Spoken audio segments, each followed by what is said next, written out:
Bizni kuzatib turgan barchaga assalomu alaykum. Mana bog'larda xomtok ishlarini tugatib bo'ldik. Endi kasalliklarga qarshi profilaktika qilyapmiz, doralash ishlarini. Xomtokdan keyin bitta doralash kerak buni kasalliklarga qarshi. Shu yil ba'zi kishilar aytayapti, yog'ingarchilik kam bo'ldi, yomg'ir yo'q, atroflar quruq, namgarchilik yo'qqa kasalliklar tushmaydi bu yil. Dori sepmasa ham degan gaplarni eshitdim, lekin o'tgan yili kasallik tushgan. Bu kasalliklar zamburug'li kasallik bo'ladi. Yana yilga baribir chiqib kelaveradi. U zamburug' qolib ketadi, o'zim kanalasi. Zamburug' qolib ketadi. Shuning uchun profilaktika uchun dorilab turish kerak buni. Bizda ko'pchilik dori sepmaydi degan uzumlarga kasallik tushib boshlagandan keyin harakat qilib boshlaydi dorilashni. Bu kasallik tushirib bo'lgandan keyin foydasi yo'q uni dorilashning. Faqat kasallikni to'xtata oladi xolos. Tarqalib ketmaydi, lekin davolay olmaydi. Shuning uchun oldindan ishlov berib qo'yish kerak. Bu ishlov berishda hozir biz Redamil Gold dori tomon ishlov beryapmiz. Syngenta firmasiniki sistemli preparat bo'ladi. U dorini sepgandan keyin tanasiga 2 soat ichida so'rilib ketadi. Va 2 soatdan keyin yomg'ir yog'ib ham buning ketidan dorining ta'siri ketmaydi. Ta'siri bo'laveradi, yuvib ketmaydi dorini. O'zi preparatlar 2 xil bo'ladi, kontaktli va sistemli preparat bo'ladi.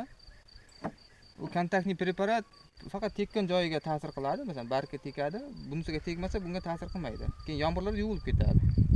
Bu sistemli preparat u masalan bitta bargga tegdi, bunisiga tegmay qolsa ham u tanasiga so'rilib 14 kun ichida bu uzumni himoya qiladi kasalliklarga qarshi. 14 kungacha himoya qila oladi.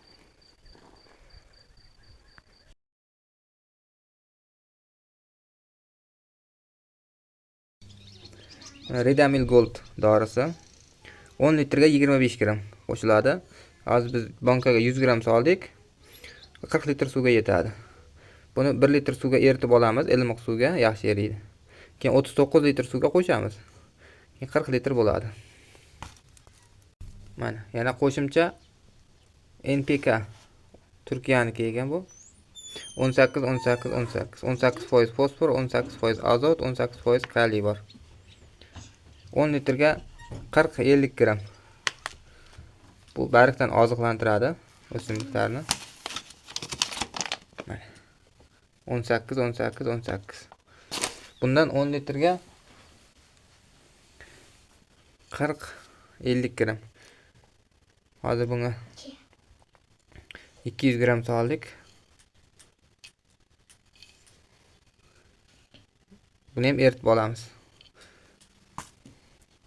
Ikkalasini qo'shib purkasa ham bo'ladi.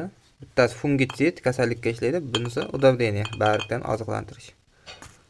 Dori sepishda asr vaqtidan keyin sepgan ma'qul. Havo quyosh botish paytida.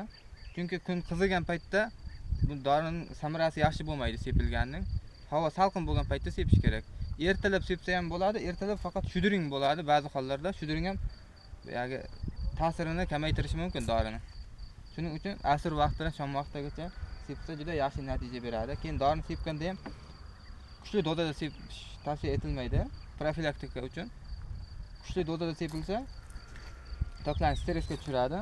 Keyin dori sepishda tuman qilib sepish kerak, imkon qadar apparatda, tuman holida. Mayin qilib, tuman qilib sepish kerak.